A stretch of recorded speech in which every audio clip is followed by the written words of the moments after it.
Episode 1 start అవగానే మనకి కారులో తన వైఫ్తో కలిసి తన ఆఫీస్ వైపు వెళ్తున్న మాధవ్ మిశ్రాని చూపిస్తారు. దారి మధ్యలో వాళ్ళిద్దరూ మాట్లాడుకుంటున్న మాటలను బట్టి మనకు అర్థమయ్యే విషయం ఏంటంటే మాధవ్ మిశ్రా తన కోసం ఒక ఆఫీస్ని తీసుకున్నాడని, దాంతోపాటుగా ఒక పెద్ద లా ఫామ్తో కూడా టైఅప్ అయ్యాడని, దానివల్ల మాధవ్ మిశ్రాకి ఎక్కువ డబ్బులు వస్తాయని తెలుస్తుంది. అదే లా ఫామ్ వాళ్ళు ఈరోజు మాధవ్ ఆఫీస్లో ఒక పెద్ద మీటింగ్ పెట్టారు, ఏదో ఒక పెద్ద కేసులో కాంప్రమైజ్ చేయడానికి. అక్కడ నుండి మాధవ్ డైరెక్ట్గా ఆఫీస్కి వస్తాడు. ఇక్కడ మనకు తెలిసే విషయం ఏంటంటే క్యూరాసెల్ అనే మెడిసిన్ తయారు చేసే కంపెనీ వాళ్ళు యాంటీబయాటిక్ మెడిసిన్ తయారు చేసే చోట ఉన్న వ్యక్తికి ఊపిరితిత్తులు 60% కంప్లీట్గా పాడైపోతాయి. అందుకనే లా ఫామ్ వాళ్ళు దాని గురించి మాట్లాడటానికి ఈరోజు మాధవ్ ఆఫీసులో మీటింగ్ పెట్టారు. ఎదురుగా ఉన్న లాయర్ మాధవతో క్యూరాసెల్ కంపెనీని కోర్టుకి ఈడుస్తానని అంటాడు. అయితే లా ఫామ్ నుంచి వచ్చిన అతను ₹1 కోటి మాధవకి ఇస్తూ ఎలాగైనా కానీ డీల్ చేసుకోమని చెప్తాడు. తర్వాత మాధవ్ తన ఎదురుగా కూర్చున్న వ్యక్తికి తన ఫ్యామిలీ గురించి అది ఇది చెప్పి భయపెట్టి ఆ ₹1 కోటి ఇచ్చి ఆ కేసు అక్కడే క్లోజ్ అయిపోయేలా చేస్తాడు. అలా ఆ కేసు అక్కడికక్కడే కాంప్రమైజ్ అయిపోతుంది. తర్వాత మాధవ్ లా ఫామ్ నుంచి వచ్చిన ఆఫీసర్ శౌర్యతో మాట్లాడుతూ, సార్ నేను మీ చేతిలో ఇంకా 2 చెక్కులు చూశాను, వాటి విలువ దాదాపు 3 కోట్ల దాకా ఉంటుంది. అయినా కానీ మీరు తక్కువ అమౌంట్ ఇచ్చి ఈ కేసుని ఎందుకు డీల్ చేశారని అంటాడు. దానికి శౌర్య మాధవ్తో మాట్లాడుతూ, మనం ఎంత తక్కువకి వీలైతే అంత తక్కువకి కేసుని క్లోజ్ చేయాలి.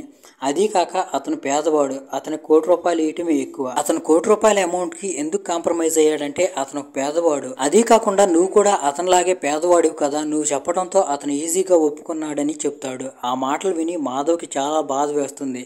ఇతని దృష్టిలో నాకు ఎలాంటి వాల్యూ లేదని మాధవ్ బాధపడతాడు. అప్పుడే శౌర్య మాధవ్ కేసు క్లోజ్ చేసినందుకు హ్యాపీగా ఫీల్ అవుతూ తన కార్ని గిఫ్ట్గా ఇస్తాడు.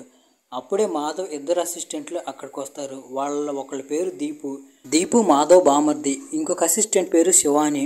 మాధవ్ కేసు వాదించే తీరు చూసి వాళ్ళిద్దరూ మాధవ్కి పెద్ద ఫ్యాన్ అయిపోతారు. దీని తర్వాత మనకి పని మనిషి కమలాబాయిని చూపిస్తారు. కమలాబాయి డైరెక్ట్గా మార్కెట్ నుంచి చేపలు తీసుకొని ఎవరో డాక్టర్ రాజ్ ఇంటికి వెళ్తుంది. అక్కడే కమలాబాయి పనిచేస్తూ ఉంటుంది. రాజ్ ఇంట్లోకి అడుగు పెడుతూనే ఎవరో లేడీని పట్టుకొని కూర్చున్న రాజుని చూస్తుంది. ఆ లేడీ నెత్తురు మడుగులో పడి ఉంటుంది. దాంతో ఆమె పెద్దగా కేకలు వేస్తుంది. ఇక్కడితో స్టోరీ 24 గంటల ముందుకు వెళ్తుంది. ఇప్పుడు మనకి రాజ్ ఫ్యామిలీని చూపిస్తారు. రాజ్ ఫ్యామిలీలో రాజ్ కూతురు ఈరా, అలాగే రాజ్ వైఫ్ అంజు, అలాగే రాజ్ తల్లి ఉంటారు. ఇప్పుడు రాజ్ అలాగే అంజు కలిసి ఉండలేదు. అంజు రాజ్కి ఆపోజిట్గా ఉండే ఫ్లాట్లో ఉంటుంది. ఈరోజు ఈరా పుట్టినరోజు కావడంతో ఈరాకి పియానో గిఫ్ట్గా ఇస్తుంది. ఇక్కడ మనకి ఈరాని చూసినప్పుడు అర్థమయ్యే విషయం ఏంటంటే ఈరా ఏదో డిసార్డర్తో బాధపడుతుందని, అందువల్లే ఆమె ఎవరి కళ్ళల్లో కళ్ళు పెట్టి కళ్ళు కలిపి మాట్లాడలేదని. అప్పుడే అక్కడికి రోష్ని అనే అమ్మాయి వస్తుంది. ఇక్కడే మనకు తెలిసే ఇంకో విషయం ఏంటంటే రోష్ని రాజ్ గర్ల్ ఫ్రెండ్, అలాగే ఈరా కేర్ టేకర్ కూడా. అంజుని చూస్తే ఇక్కడే మనకు అర్థమయ్యే విషయం ఏంటంటే ఎక్కడో అంజుకి రోష్ని అంటే ఇష్టం లేదని అర్థమవుతుంది. అక్కడ నుండి రాజ్ డైరెక్ట్గా తన హాస్పిటల్కి వచ్చి ఎవరికో ట్రీట్మెంట్ చేస్తాడు. ట్రీట్మెంట్ చేసిన తర్వాత రాజ్ తన ఫ్రెండ్ హర్షాన్ని కలుస్తాడు. హర్ష్ తన కూతురు కేసుని హ్యాండిల్ చేస్తూ ఉంటాడు. రీసెంట్గా అతను ఈరాకి ఒక టెస్ట్ కూడా చేస్తాడు, ఈరాకి క్యాన్సర్ ఉందో లేదో తెలుసుకోవడానికి. అయితే ఆ రిపోర్ట్లో ఈరాకి క్యాన్సర్ లేదని వస్తుంది, కానీ ఈరాకి లో బ్లడ్ షుగర్ ఉందని తెలుస్తుంది. అది దాదాపుగా పిల్లలు ఎవరిలో ఉండదు. ఆ విషయం తెలుసుకుని రాజ్ టెన్షన్ పడుతూ ఉంటాడు.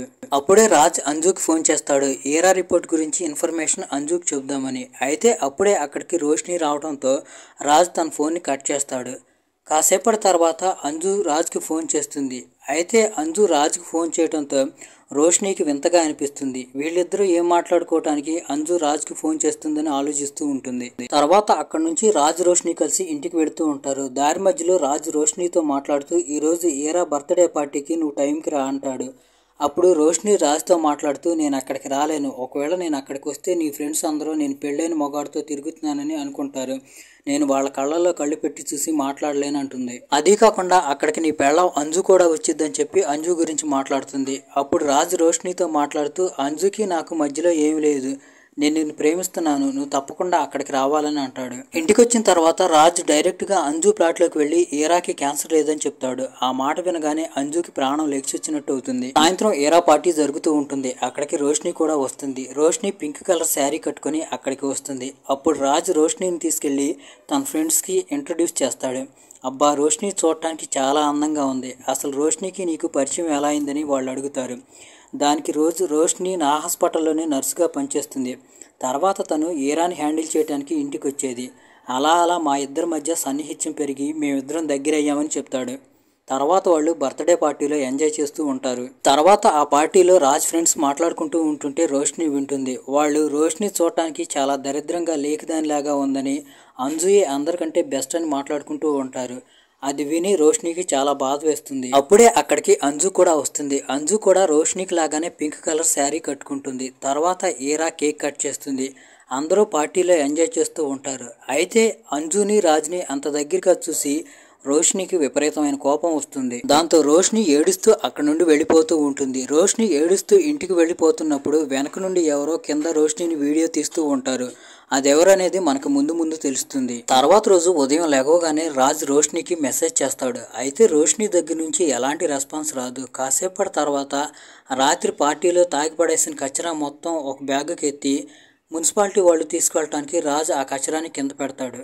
కాసేపటి తర్వాత రాజ్ వాళ్ళ అమ్మ ఏదో పని మీద బయటికి వెళ్తుంది. రాజ్ కూడా జాగింగ్కి వెళ్ళిపోతాడు. తర్వాత రాజ్ ఇంటికి వస్తాడు. రాజ్ ఇంటికి వచ్చిన 15 నిమిషాల తర్వాత కమలా కూడా ఇంటికి వస్తుంది. కమలా ఇంటికి వచ్చినప్పుడే రాజ్ చేతిలో ఎవరో లేడీది డెడ్ బాడీ చూస్తుంది. కమలా పెద్ద పెద్దగా అరవడంతో రాజ్ ఎదురు ఫ్లాట్లో ఉండే అంజు పరిగెత్తుకుంటూ వస్తుంది. అయితే అక్కడ రాజ్ ఒళ్ళో ఉండే లేడీ వేరెవరో కాదు, రోష్నినే. అది చూసి అంజు షాక్ అయిపోతుంది. అంజు వెంటనే పోలీసులకు ఫోన్ చేస్తుంది. అప్పుడే అక్కడికి పోలీస్ ఆఫీసర్ గౌరీ వస్తుంది. గౌరీనే ఈ కేసుని హ్యాండిల్ చేస్తూ ఉంటుంది. గౌరీ జూనియర్ రవి గౌరీతో మాట్లాడుతూ ఈ అమ్మాయి గొంతు కోయటం వల్ల చనిపోయిందని చెప్తాడు. అదే కాకుండా ఆ అమ్మాయికి రాజ్తో ఎఫ్ఐఆర్ కూడా ఉందని చెప్తాడు. దాంతో గౌరీ ఆ ప్లేస్ మొత్తం చెక్ చేస్తుంది. తర్వాత డెడ్ బాడీని పోస్ట్ మార్టంకి పంపిస్తుంది. తర్వాత గౌరీ అక్కడ నుండి డైరెక్ట్గా అంజు దగ్గరికి వెళ్ళి రోష్ని రాజ్తో కలిసి ఎంతకాలం నుంచి ఉంటుందని అడుగుతుంది. దానికి అంజు రోష్ని రాజ్తో కలిసి 15 నెలలుగా ఉంటుంది. అయితే ఇప్పటికీ మా ఇద్దరికి డివోర్స్ అవ్వలేదు, కాకపోతే మేమిద్దరం వేరువేరుగా ఉంటున్నామని చెప్తుంది.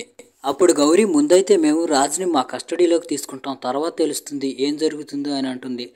గౌరీ అక్కడి నుంచి వెళుతూ తన అసిస్టెంట్ రవితో ముందు ఇక్కడున్న సీసీటీవీ ఫుటేజ్ మొత్తం కలెక్ట్ చేసుకో, అలాగే రాత్రి పార్టీకి ఎవరెవరు వచ్చారో వాళ్ళందరి పేర్లు లిస్ట్ రాసుకో, అదీ కాకుండా మనకి మర్డర్ చేసిన వెపన్ని ఎలాగైనా వెతికి పట్టుకోవాలి, అది ఇంతవరకు దొరకలేదని అంటుంది. అప్పుడు రవి గౌరీకి చెప్తూ ఇక్కడ ఎంట్రీ అలాగే ఎగ్జిట్ లోనే కెమెరాలు పెట్టారు, ఫ్లోర్ లో కెమెరాలు లేవు అని అంటాడు. దీని తర్వాత రాజ్ని అరెస్ట్ చేసి పోలీసులు వాళ్ళతో పాటు తీసుకువెళ్తారు. తర్వాత ఈ న్యూస్ మీడియాలో వైరల్ అయిపోతుంది.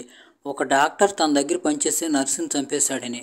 తర్వాత అంజు ఇక్కడ నుండి డైరెక్ట్గా మాధవ్ దగ్గరికి వెళ్తుంది. మాధవ్ దగ్గరికి వెళ్ళి అంజు మాధవ్తో మాట్లాడుతూ నేను మీ గురించి చాలా విన్నాను, మా ఆయన ఒక మర్డర్ కేసులో ఇరుక్కున్నాడు, ఎలాగైనా కానీ మీరే మా ఆయన్ని కాపాడాలని అంటుంది. అది వినగానే మాధవ్ అసిస్టెంట్ షాక్ అయిపోతుంది. ఈ కేసు డీల్ చేయడంలో మజా వస్తుందని ఆనందంగా ఫీల్ అవుతుంది. ఇక్కడతో ఎపిసోడ్ 1 ఎండ్ అయిపోతుంది. ఎపిసోడ్ 2 స్టార్ట్ అవగానే రవి గౌరీతో మాట్లాడుతూ మర్డర్ చేసిన వెపన్ ఎక్కడా దొరకలేదని చెప్తాడు. ఆ తర్వాత వాళ్ళిద్దరూ కమలాని రాజ్ని విడివిడిగా ఎంక్వైరీ చేయడానికి వెళ్ళిపోతారు. కమలా తానేమేమి చూసిందో అన్నీ చెప్తుంది. రాజ్ని ఎంక్వైరీ చేస్తున్నప్పుడు నేను పొద్దున్నే జాగింగ్కి వెళ్ళాను, ఎందుకంటే రాత్రి పార్టీలో విపరీతంగా తాగాను, అందువల్ల హ్యాంగ్ ఓవర్ వచ్చింది, దాంతో జాగింగ్కి వెళ్ళాను. అయితే జాగింగ్ నుంచి తిరిగి వచ్చేసరికి రోష్ని నెక్కట్టై ఉంది, ఆమె గుటగుటా కొట్టుకుంటుంది, కొన్ని క్షణాల్లోనే ఆమె ప్రాణం పోయిందని చెప్తాడు. తర్వాత కమలా మాట్లాడుతూ నేను ఆ ముందు ఆ డెడ్ బాడీని చూసి అంజు మేడం అనుకున్నాను, కానీ అక్కడ చచ్చిపోయింది రోష్ని, ఎందుకంటే రాత్రి అంజు మేడం రోష్ని ఒకే రకమైన శారీ కట్టుకున్నారు. అయితే రాత్రి రోష్నికి సార్కి మధ్యలో గొడవ జరిగింది, దాంతో రోష్ని విపరీతంగా తాగింది. తర్వాత సారు రోష్నిని తీసుకెళ్లి రూమ్లో పెట్టారు. అయితే రోష్ని అక్కడ ఉండకుండా కోపంగా అక్కడ నుండి వెళ్ళిపోయిందని చెప్తుంది. అక్కడ నుండి గౌరీ డైరెక్ట్గా రాజ్ దగ్గరికి వచ్చి రాత్రి నీకు రోష్నికి మధ్య గొడవ ఎందుకైందని అడుగుతుంది. అయితే రాజ్ గొడవేం అవ్వలేదు, రోష్ని ఇంటికి వెళ్ళిపోయిందని అంటాడు. ఎందుకంటే రాజ్కి వాళ్ళు ఆ మర్డర్ కేసుని తన మీద వేయాలనుకుంటున్నారని అర్థం అవుతుంది. అదే కాకుండా ఈ మర్డర్ని నేను చేయలేదు, నేను నా లాయర్ని కలవాలని అంటాడు. తర్వాత గౌరీ సీనియర్ గౌరీని పిలిచి ఎలాగైనా కానీ వీలైనంత తొందరగా ఈ కేసుని సాల్వ్ చేయండి, ఎందుకంటే ఈ కేసులో ఒక పెద్ద డాక్టర్ ఉన్నాడు, ఎక్కువ కాలం ఈ కేసుని లాగటానికి కుదరదని అంటాడు. తర్వాత ఇంకోవైపు ఇక్కడ రాజ్ని కలవటానికి మాధవ్ వస్తాడు. మాధవ్ని అంజు హైర్ చేసుకుంది. తర్వాత మాధవ్ రాజ్ని జాగింగ్కి వెళ్ళి దగ్గర నుంచి తిరిగి ఇంటికి వచ్చేదాకా ఏం జరిగిందో మొత్తం నాకు డీటెయిల్గా చెప్పమని అంటాడు. దానికి రాజ్ పోలీసులకి ఏం చెప్పాడో అదే చెప్పడం స్టార్ట్ చేస్తాడు. నేను జాగింగ్ నుండి తిరిగి వచ్చేసరికి రోష్ని నెక్ కట్ అయి ఉంది, ఆమె కొన ఊపిరితో కొట్టుకుంటుంది, నా చేతుల్లో ప్రాణాలు వదిలిందని చెప్తాడు. అది విని మాధవ్ అంటాడు ఇప్పటిదాకా మర్డర్ వెపన్ కూడా దొరకలేదు, చూద్దాం ముందు ముందు ఏం జరుగుతుందో. దాంతో పాటుగా మాధవ్ చెప్తాడు నేను మీ బెయిల్ కోసం అప్లై చేశాను, రేపు జడ్జి గారు చెప్తారు మిమ్మల్ని రిమాండ్లో ఉంచుతారా లేకపోతే బెయిల్ ఇస్తారా అనేదని అంటాడు. తర్వాత రోజు మనకి కోర్టులో సీన్ని చూపిస్తారు. రోషిని కేసుని ఎవరో కదమ్ అనే లాయర్ వాదిస్తూ ఉంటాడు. ఇంకోవైపు మాధవ్ రాజ్ తరపున వాదిస్తూ మాధవ్కి ఎలాగైనా కానీ బెయిల్ మంజూరు చేయమని జడ్జి గారిని వేడుకుంటాడు. అయితే కదమ్ ఈ కేసులో రాజ్కి బెయిల్ మంజూరు చేయడానికి వీలు కాదని, అతను బయటికెళ్తే సాక్ష్యాధారాలని తారుమారు చేస్తాడని పోలీసుల కస్టడీకి రాజ్ని ఇవ్వాలని చెప్పి కోర్టు వారిని కోరుకుంటాడు. దాంతో జడ్జి గారు కూడా రాజ్ని కస్టడీకి అప్పగిస్తారు. అప్పుడే మాధవ్ దగ్గరికి ఆ పెద్ద లా ఫామ్కి సంబంధించిన ఎంప్లాయీ శౌర్య వచ్చి, మీరు డాక్టర్ రాజ్ కేసుని హ్యాండిల్ చేస్తున్నారని నేను విన్నాను, మీరు ఆ కేసుని వదిలేయండి, లేకపోతే లా ఫామ్తో మీరు కాంటాక్ట్ కోల్పోవాల్సి వస్తుంది. ఒకవేళ మీరు కానీ డాక్టర్ రాజ్ కేసు వాదిస్తే మీరు ఫేమస్ అయిపోతారు. మాకు అలా ఫేమస్ అయిన లాయర్లు వద్దు, ఒక మాదిరిగా కనిపించే లాయర్లే మాకు కావాలని అంటాడు.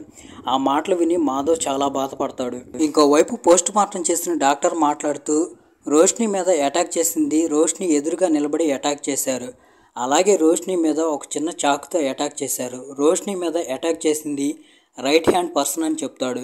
తర్వాత అంజు ఈరాతో మాట్లాడుతూ కొన్ని రోజుల దాకా రాజ్ ఇంటికి రాడని చెప్తుంది. ఆ మాటలు విని ఈరా కోపంగా ఇంట్లోకి వెళ్ళిపోతుంది. తర్వాత పోలీసులు రాజ్ ఫ్రెండ్స్ అందరినీ ఎంక్వైరీ చేస్తూ ఉంటారు. వాళ్ళందరూ ఒకే ఒక మాట చెప్తారు, పార్టీ అప్పుడు రాజ్ రోషిని కలిసి రూమ్లోకి వెళ్ళిన మాట అయితే వాస్తవమే, అయితే వాళ్ళిద్దరికీ గొడవ జరిగిందో లేదో తెలియదని చెప్తారు. ఇంకోవైపు రోషిని వాళ్ళమ్మ రోషిని డెడ్ బాడీ చూస్తానికి వస్తుంది. రోషిని అలాంటి పరిస్థితుల్లో చూసి రోషిని వాళ్ళమ్మ గుండెలు పగిలేలా ఏడుస్తుంది. కట్ చేస్తే మనకి మాధవ్ అసిస్టెంట్ శివానీని చూపిస్తారు. ఇక్కడే మనకు తెలిసే విషయం ఏంటంటే శివాని చాలా రిచ్ ఫ్యామిలీ నుంచి బిలాంగ్ చేస్తుందని, అంతేకాకుండా శివాని తన లాని ఫారెన్ లో కంప్లీట్ చేసి వచ్చిందని తెలుస్తుంది. అయితే శివాని మాధవ్ లో ఉన్న టాలెంట్ ని చూసి ఇంప్రెస్ అయ్యి అతని దగ్గర ప్రాక్టీస్ చేస్తుంది. తర్వాత అక్కడ నుండి శివాని మాధవ్ ఆఫీస్కి వచ్చి ఆ రోజు రాజు ఏమేమి చేశాడో చెప్తుంది. అప్పుడు మాధవ్ మాట్లాడుతూ, మనం వెతకాల్సింది శివానీని ద్వేషించే వాళ్ళనే, వాళ్ళు కూడా ఆ బిల్డింగ్ లోనే ఉండారు, కానీ అదెవరో మనకు తెలియదని అంటాడు. అప్పుడు దీపు మాట్లాడుతూ, ఒకవేళ రాజ్ వైఫ్ అంజునే ఇదంతా చేసి ఉండొచ్చు కదా అని అంటాడు. అయితే మాధవ్ అంజు అలా చేయడానికి ఛాన్సే లేదంటాడు.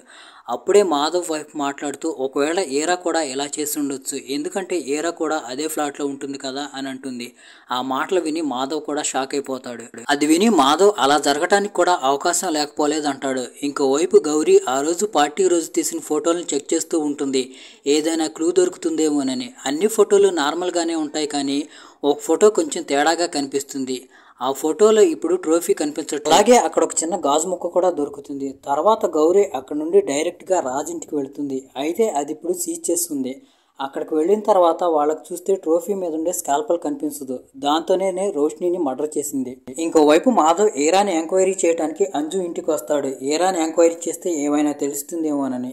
ఇక్కడే మాధవ్కు తెలిసే ఇంకో విషయం ఏంటంటే అంజు కూడా ఇంతకు ముందు ప్రాక్టీస్ చేసేదని, అయితే ఆమె తర్వాత తన ప్రాక్టీస్ని వదిలేసిందని, అందువల్లే ఆమెకి మాధవ్ గురించి తెలిసిందని తెలుస్తుంది. గౌరీ అక్కడ నుండి బయటకు వచ్చేసరికి గౌరీకి అక్కడ గార్బేజ్ ట్రక్ కనిపిస్తుంది. దాంతో గౌరీ ఆ ట్రక్ డ్రైవర్ని ఆపి, ఇంతకు ముందు నువ్వు రాజ్కి సంబంధించిన గార్బేజ్ని పడేసావు కదా, అది ఎక్కడ పడేసావు అని అడుగుతుంది. దానికి అతను చెప్తాడు. ఇంకోవైపు ఇక్కడ మాధవ్ ఏరాతో చాలా ప్రేమగా మాట్లాడుతూ ఉంటాడు. మాధవ్ ఏరాతో ఆ రోజు ఫ్లాట్లోకి ఎవరైనా రావటం కానీ ఎవరిదైనా గొంతు కానీ విన్నావా అని అడుగుతాడు. అయితే దానికి ఏరా ఎలాంటి సమాధానం చెప్పకుండా డ్రాయింగ్ వేస్తూ ఉంటుంది. దాంతో మాధవ్ మళ్ళీ ఏరాని ఇంకో క్వశ్చన్ అడుగుతాడు. దాంతో ఏరా ఇరిటేట్ అయ్యి ఆ డ్రాయింగ్ అక్కడే వదిలేసి లోపలికి పారిపోతుంది. దాంతో అంజు ఏరాని సముదాయించడానికి ఇంట్లోకి వెళ్ళిపోతుంది. అయితే తర్వాత మాధవ్ ఏరా వేసిన డ్రాయింగ్ బుక్ని చూస్తాడు. అయితే ఆ డ్రాయింగ్ బుక్లో అన్ని డ్రాయింగ్స్ నార్మల్గా ఉంటాయి, ఒక్క రోషిని ఇది తప్ప. ఇది చూసి మాధవ్కి చాలా వింతగా అనిపిస్తుంది. ఇక్కడతో ఎపిసోడ్ 2 ఎండ్ అయిపోతుంది. ఎపిసోడ్ 3 స్టార్ట్ అవగానే రవి పోలీస్ ఫోర్స్ మొత్తాన్ని తీసుకొని మర్డర్ వెపన్ వెతకడానికి డంప్ యార్డ్కి వెళ్తాడు. అయితే అక్కడికి వెళ్ళి డంప్ యార్డ్ని చూసేసరికి రవి షాక్ అయిపోతాడు. వెంటనే రవి గౌరీకి ఫోన్ చేస్తాడు. అప్పుడు రవి గౌరీతో మాట్లాడుతూ, రాజ్కి సంబంధించిన చెత్త పడేసేది ఒక ప్రైవేట్ వెహికల్, ఆ ప్రైవేట్ వెహికల్ చెత్త డంప్ చేసే ప్రదేశాలు చాలా తక్కువ ఉన్నాయి, కాబట్టి మనకి మర్డర్ వెపన్ వెతకడం చాలా తేలిక అవుతుందని చెప్తాడు. ఇంకోవైపు ఇక్కడ ఏరా స్కూల్కి వెళ్ళడానికి రెడీ అవుతుంది. స్కూల్కి వెళ్ళబోయే ముందు ఏరా అంజుని మర్డర్ గురించి అడుగుతుంది. అయితే అంజు అయినట్టు పోయినట్టు కొంచెమే చెప్తుంది. తర్వాత అంజు ఏరాని తీసుకెళ్లి స్కూల్లో వదిలిపెడుతుంది. ఇంకోవైపు మాధవ్ ఏరా డాక్టర్ హర్ష్ని ఏరా గురించి ఎంక్వైరీ చేయడానికి వెళుతూ ఉంటాడు. అప్పుడే దారి మధ్యలో మాధవ్ శివానీతో మాట్లాడుతూ, నేను ఏరా డ్రాయింగ్ బుక్ చూశాను, దాంట్లో మిగతా పెయింటింగ్స్ అన్నీ నార్మల్గానే ఉన్నాయి, రోషిని పెయింటింగ్ మాత్రం చాలా భయంకరంగా ఉంది, అది చూసి నాకు చాలా వింతగా అనిపించిందని చెప్తాడు. తర్వాత వాళ్ళిద్దరూ డాక్టర్ హర్ష్ దగ్గరికి వెళ్ళి ఏరా గురించి అడుగుతారు. అడిగి అప్పుడే ఇలాంటి సిచ్యువేషన్లో ఉన్న వాళ్ళు ఒక్కసారిగా క్రోధంగా మారిపోయే అవకాశం ఉందా అని అంటాడు. దానికి హర్ష మాట్లాడుతూ క్రోధంగా మారిపోవడానికి అవకాశం ఉంది, కానీ ఏరా అలా మారడానికి అవకాశం లేదు, ఎందుకంటే నేను ఏరాకి ట్రీట్మెంట్ ఇస్తున్నానని చెప్తాడు. కట్ చేస్తే మనకి ఇంకోవైపు స్కూల్లో పియానో ప్రాక్టీస్ చేస్తున్న ఏరాని చూపిస్తారు. అప్పుడే కొంతమంది పిల్లలు వచ్చి ఏరాని ఏడిపిస్తారు. దాంతో ఏరా కోపం తట్టుకోలేక తన చేతిలో ఏదో వస్తువు తీసుకొని బ్యాగ్ని పొడి చేస్తుంది. ఇంకోవైపు మనకు ఆ లా ఫామ్ను చూపిస్తారు. వాళ్లే రోషిని కేసుని హ్యాండిల్ చేస్తూ ఉంటారు. అప్పుడే ఒక అమ్మాయి హెడ్ దగ్గరికి వచ్చి, సార్, ఈ కేసుని మాధవ్ హ్యాండిల్ చేస్తున్నాడు, అలాగే మాధవ్ ముందు మనం తలంచడానికి వీల్లేదు, ఒక్కసారి నాకు అవకాశం ఇచ్చి చూడండి, నా టాలెంట్ని ప్రూవ్ చేసుకుంటానని అడుగుతుంది. ఆ అమ్మాయి మాటలు విని ఆ హెడ్ సరే నేను ఆలోచించి చెప్తానంటాడు. ఇంకోవైపు మాధవ్ ఆఫీస్కి వచ్చేసరికి శౌర్య మాధవ్ ఆఫీస్లో కూర్చొని ఉంటాడు. శౌర్య మాధవ్తో మాట్లాడుతూ, నిన్ను ఈ కేసుని వదిలేయమని చెప్పాను కదా, నువ్వు ఇంకా ఈ కేసుని ఎందుకు వదిలేయలేదు, నీకు ఒక రోజు టైం ఇస్తున్నాను, నువ్వు కానీ ఈ కేసుని ఒక రోజులో వదిలేపోతే నిన్ను ఫామ్ నుంచి తీసేస్తామని అంటాడు. ఎందుకంటే ఈ కేసు వల్ల మా ఫామ్ పేరు చెడిపోతుంది, ఎందుకంటే మా ఫామ్ మర్డర్ కేసుల్ని వాదించదని చెప్పి శౌర్య అక్కడి నుండి వెళ్ళిపోతాడు. అప్పుడే న్యూస్ వస్తూ ఉంటుంది. న్యూస్లో యాంకర్ చెప్తాడు, రోషిని మర్డర్ కేసులో హంతకుడు దొరికాడు, హంతకుడు ఎవరో కాదు, చెత్త ఎత్తే ట్రక్ డ్రైవర్ అని చెప్తాడు. అతనికి మహిళలవి చండాలపు వీడియోలు తీసే అలవాటు ఉంది, అందువల్లే అతను రోషినిని కూడా మర్డర్ చేసి ఉంటాడని చెప్తాడు. అది విని మాధవ్ ఆలోచనలో పడిపోతాడు. దాంతో ట్రక్ డ్రైవర్ మోనుని పోలీసులు అరెస్ట్ చేస్తారు. ఇంకోవైపు మాధవ్ దగ్గరికి దీప్ వచ్చి మాట్లాడుతూ, మోను గురించి ఆ వీడియో మీడియాలో ప్లే అయ్యేలా చేసింది నేనే, నాకు మోనుని చూడగానే అతని మీద డౌట్ వచ్చింది, దాంతో నేను మోనుని ఫాలో అవటం స్టార్ట్ చేశాను, అతను ఆడవాళ్ళని తప్పుడు దృష్టితో చూడటం నేను గమనించాను, అందువల్ల నేను అతనిది వీడియో తీశాను, అదీ కాకుండా ఆ రోజు అతను రోషిని వెళ్తుంటే వీడియో కూడా రికార్డ్ చేశాడు, అది కూడా చూసి నాకు అనుమానం వచ్చింది, దాంతో నేను వీడియో మొత్తం తీసి మీడియాలో ఉండే ఒక ఫ్రెండ్కి ఆ వీడియోని పంపించాను, దాంతో అది వైరల్ అయిపోయింది, ఇప్పుడు నువ్వు ఈజీగా రాజు నిర్దోషాన్ని ప్రూవ్ చేయొచ్చు, దాంతో నువ్వు ఫేమస్ అయిపోతావు, ఇంకోవైపు మోనుకి శిక్ష పడుతుందని చెప్తాడు. కానీ అదంతా విన్న తర్వాత మాధవ్ దీపుతో చెప్తాడు, ఒక వీడియో వల్ల ఎలాంటి ఉపయోగం ఉండదు, అలాగే ఆ వీడియో వల్ల ఈ కేసు సాల్వ్ అవ్వదు, నువ్వు ఇంకా ఇప్పుడు సమస్యని పెద్ద చేసావు, ఇప్పుడు ఇంకా కష్టపడి ప్రూఫ్లు దేవులాడాల్సి ఉంటుందని చెప్పి మాధవ్ దీప్ని తిడతాడు. ఇంకోవైపు ఇలాంటి దిక్కుమాలిన పని చేయబోయే ముందు నా సలహా తీసుకోమని మాధవ్ దీప్కి వార్నింగ్ ఇస్తాడు.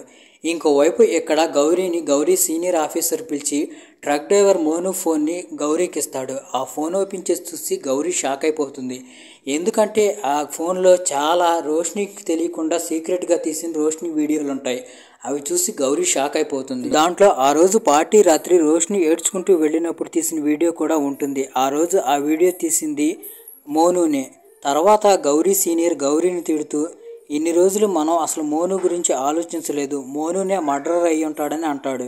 తర్వాత గౌరీ సీనియర్ గౌరీతో మాట్లాడుతూ, ఈ కేసుని హ్యాండిల్ చేయడం నీ వల్ల కాదు, అందుకే ఈ కేసులో నిన్ను తీసేసి ఈ కేసుని నీ సీనియర్కి హ్యాండ్ ఓవర్ చేస్తున్నానని చెప్తాడు. దాంతో గౌరీ నీరసంగా బయటికి వస్తుంది. గౌరీ సీనియర్ వేరెవరో కాదు, గౌరీ ఎక్స్ హస్బెండ్ హర్ష. ఇంకోవైపు లాయర్ కథం ఆ అమ్మాయితో మాట్లాడుతూ, మనం నిజాన్ని బయటికి తీయటానికి ఆ డాక్టర్కి వ్యతిరేకంగా వాదించాం, కానీ ఇప్పుడు నిజం తెలిసింది, అదేంటంటే మర్డర్ చేసింది మోను అని చెప్తాడు. ఆ మాట విని ఆ అమ్మాయి ఆలోచనలో పడిపోతుంది. ఇంకోవైపు ఇక్కడ మాధవ్ ఆ కేసుని వాదియాలా లేకపోతే లా ఫామ్ వాళ్ళు చెప్పినట్టు వినాలా అని ఆలోచిస్తూ ఉంటాడు. తర్వాత మాధవ్ ఆ కేసును వాదించడానికి డిసైడ్ అవుతాడు. తర్వాత మాధవ్ లా ఫామ్ వాళ్ళు తనకి గిఫ్ట్ గా ఇచ్చిన కార్ని ఆ వ్యక్తి దగ్గరికి తీసుకొస్తాడు. ఎవరికైతే లంగ్స్ పాడైపోయిన కేసులో లా ఫామ్ వాళ్ళు ₹1,00,00,000 ఇచ్చారో ఆ వ్యక్తి దగ్గరికి. ఇప్పుడు మాధవ్ తప్పుడు దారిలో వచ్చే డబ్బును కూడా తన దగ్గర నుంచి వదిలిచ్చేసుకున్నాడు. ఇంకోవైపు హర్షను మోనుని కస్టడీలోకి తీసుకుని పిచ్చి కుక్కను కొట్టినట్టు కొడుతూ ఉంటాడు. చెప్పు, నువ్వు రోషిని ఎందుకు మర్డర్ చేసావు చెప్పు అని కొడుతూ ఉంటాడు. అయితే మోను రోషిని నేను మర్డర్ చేయలేదంటాడు. దాంతో హర్షకు విపరీతమైన కోపం వచ్చి గ్లాస్ తీసుకుని మోను మీదకు విసిరేస్తాడు.